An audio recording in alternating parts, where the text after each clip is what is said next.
Hey, we're Bill and Scott here from BSGames, and today we're going to put together a video that shows you our first published game, Mathemagician's Duel.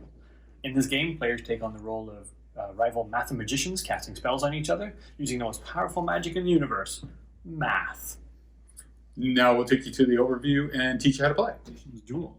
So you notice we have several decks of cards in front of us. I'll explain each of these. The red deck are magical symbols. These are operators, so these will all be minuses and pluses. The blue deck are all numbers. They're digits from 1 to 9, what we call magical energy. So they're all in there. You're going to use these to create an incanquation, that is a line of number operator, number operator, number operator, to create a series of numbers. When you add them from left to right with the operators, they're going to equal the casting value of the spell that you've chosen. So at the beginning, you get 3 spell cards to choose from, which spell you would like to attempt to cast.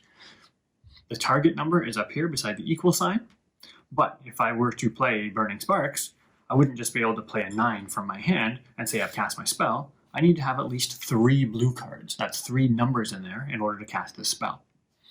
Once I feel I have that, then I will speak the words. And it's important that you do, because once you said it, you can't take it back.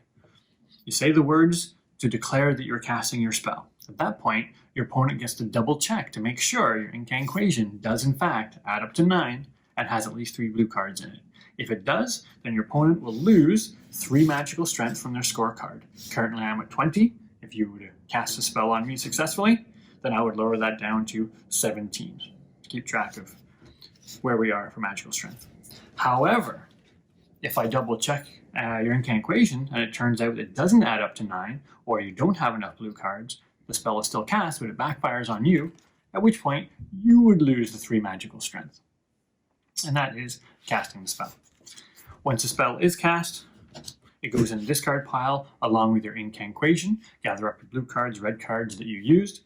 Blue cards form a discard pile, red cards form a discard pile. It doesn't, however, stop your opponent, who are also attempting to build their incanquation. Now, on your turn, it's important to note, from your hand of cards, and you'll have 5 cards in your hand, you're allowed to play 1 card per turn. So you don't need to have all the cards in your hand that add up to your target value on your spell right away, because you're going to pick up a new card at the end of each turn anyway. When your turn comes around, you get to play 1 card. You can either play it on your own incanquation, so I could play either here in front of me to add to mine, or you can play on your opponent to attempt to mess them up. So say, for example, you as my opponent are attempting to cast Burning Sparks, and I see that your incanquation adds up to 8, and it ends in a plus. I know, using math, that if you have a 1 in your hand and you play it on your next turn, you are going to cast that spell on me. So I have to think, do I think you have that 1? Well, here we have a distribution card. This one tells you how many there are of each card in the deck. So there are 4 1s, 4 2s, 4 3s, 3 4s, etc. So knowing there's 4 1s in the deck, if I haven't seen any 1s go by, I don't have any in my hand, there's probably a good chance you have one. Then maybe instead of playing on my incanquation on my turn, maybe I'll want to play a number on yours in order to mess you up to prevent you from getting to 9 right away. So you'll have to fix your incanquation by playing a minus or something and then another number to get back to your the number that you're trying to get to. When you start the game, you're going to take 5 cards. So a lot of people have played this, and I also like to do 3 blue and 2 red, but that can change during the course of the game because you can take a card at the end of your turn from either deck, regardless of which one that you played. But keep in mind, it is 5 cards in your hand you should have, not 5 from each deck. You control the ratio of blue cards to red cards in your hand. Instead of playing a card, another thing you can do is pulling magic from your incanquation. So if I have an incanquation set out in front of me, and maybe it's getting sort of long, my opponent's been putting a lot of cards on mine, I'm not near the number that I need to get to, whatever my target is. I'm just going to pick a spell at random. So I'm trying to cast Electric Charge, for example.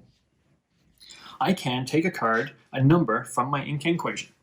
But because incanquation, the pattern must always be blue card, red card, blue card, red card, blue card, red card. If I just take a blue one out, then I have 2 symbols side by side, which isn't allowed.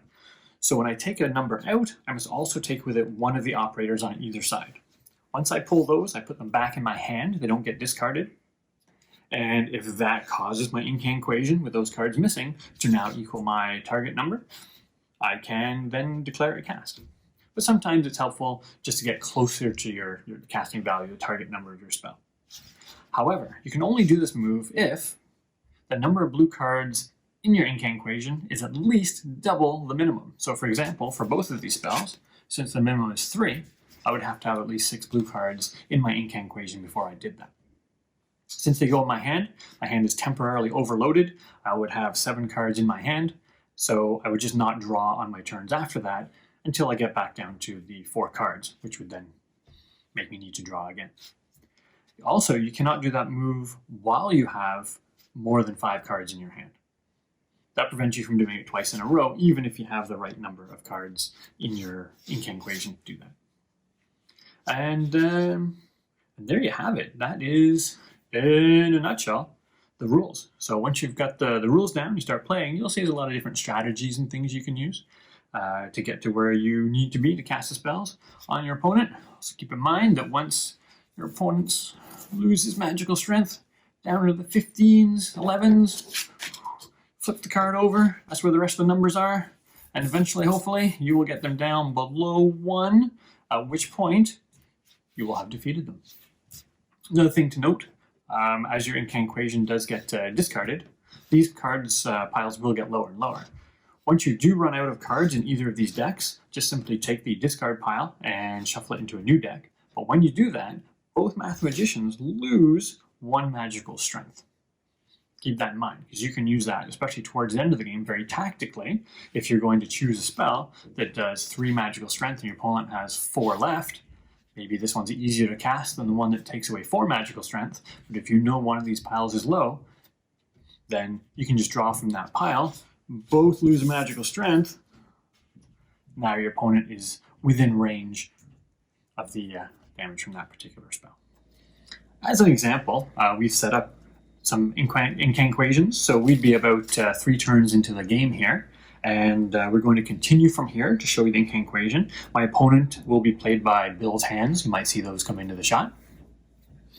It is my turn. I'm playing Electric Charge, such spell I've chosen.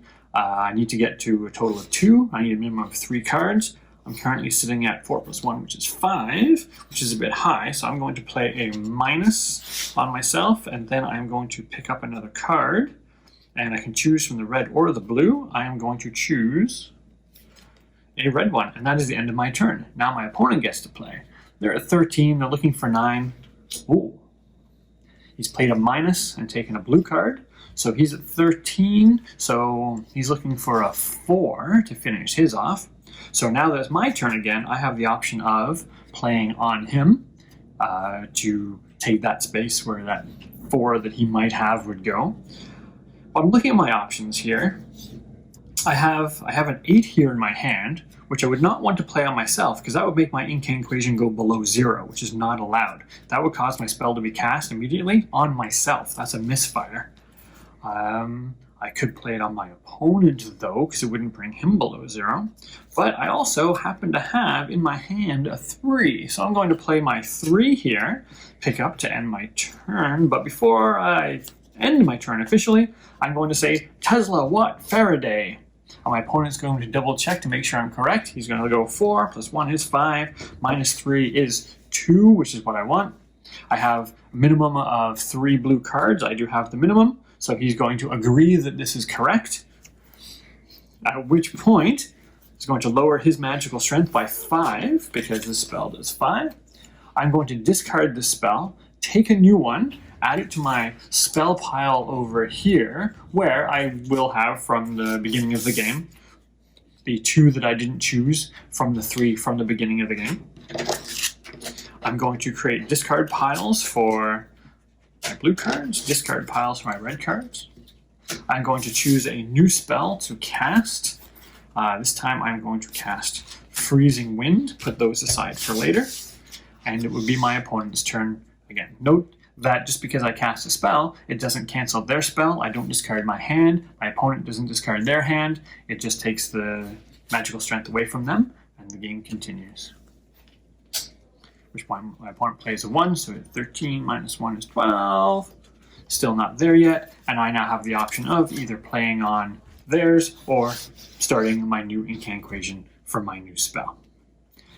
Notice we have discard piles here. These are going to get depleted. If at any point either of these piles runs out of cards, we simply shuffle the discard pile back in to create a new draw pile. But if that were to happen, both Mathemagicians would both lose 1 magical strength. This can be handy later tactically if you're trying to cast a spell that maybe does fewer magical strength away from your opponent, but is easier to cast. Then noticing that one of the piles is almost depleted, maybe choose a spell that does less, but would lower your opponent enough that they'd be in range to be knocked out of the game because you're about to deplete a pile anyway. So there you go. There's your incantation, and there's what it looks like when a spell is cast. Here we are a little bit later in the game, and a situation has come up where we both have a minus at the end of our incantations, and I'm looking at my hand, and I can't play without causing a misfire. As was mentioned earlier, you're not allowed to go below 0, and I can't be forced to go below 0. So looking at my hand, I have 8 minus 2, and my incantation is 6 minus, and then my opponent has 9 minus 5, which is 4, and then a minus. But in my hand, my only numbers are 7, a 9, and a 9, and I have 2 pluses. And I clearly cannot play these on the end because I now have 2 symbols beside each other. And if I play any of these, it'll go into the negatives. So in this situation, I would show my opponent and say, look, I can't go, and prove to them that I can't go, at which point I would discard my entire hand, and then I could draw a new hand of 5 cards. So I'll take, again, 3 blue, 2 red. Now because of this, it gives my opponent a slight advantage too. While I'm doing that, they may have the option of removing the last card in either their or my incantation and discarding it. In this case, it would be advantageous to my opponent, Bill here, to take away this minus, because he's trying to get to 15 on his spell, and he's at 9, and earlier I played this minus on him to try to mess him up, but it turns out, in the end, it messed me up. So he would on his turn, sorry, not his turn, it's part of my turn, take that away, and because I discarded my entire hand, because of the situation I got myself into, that counts as my turn. I do not get to play this turn. It is now my opponent's turn. And he's going to play a plus because he's trying to get himself up towards 15 and take a card to end his turn. And I will hopefully have better cards in my hand to get me out of this situation, which I do. I can play a 6, which puts me at 0. It's okay to go to 0, but you can't go below 0, so I would be safe in this situation. If either of us now were to play a minus here, that would cause that misfire, because a minus here means there's nothing you can play after that that won't cause a misfire. So by putting a minus after an incantation that has a value of 0, that itself would cause it to go below 0. Our little demo here has been for the 2-player version, but you can play 3 players. The box does include another scorecard, another magical strength card, and a current magical strength card. So if you do play 3 players, the only difference is that play rotates to the left after the first player, and anytime a spell is successfully cast, it is cast on both opponents instead of just one. That way you don't get to choose who it affects both of them. Anytime a miscast occurs though, like a misfire, then that, as usual, affects only the person that caused that to happen. And that's 3-player rules. I hope you enjoyed the overview of the game and it helped clarify some rules perhaps. As always, you can check the rulebook, but also you can check the FAQ on our website, www.bsgames.ca. If you do have any questions that aren't mentioned there, feel free to contact us, either by putting questions in the comments of this video or emailing us directly. We'd love to have your questions and your comments that we could put up on the website and help others maybe that had the same questions. Thank you very much, and we hope you enjoyed this, and we hope you enjoy your game.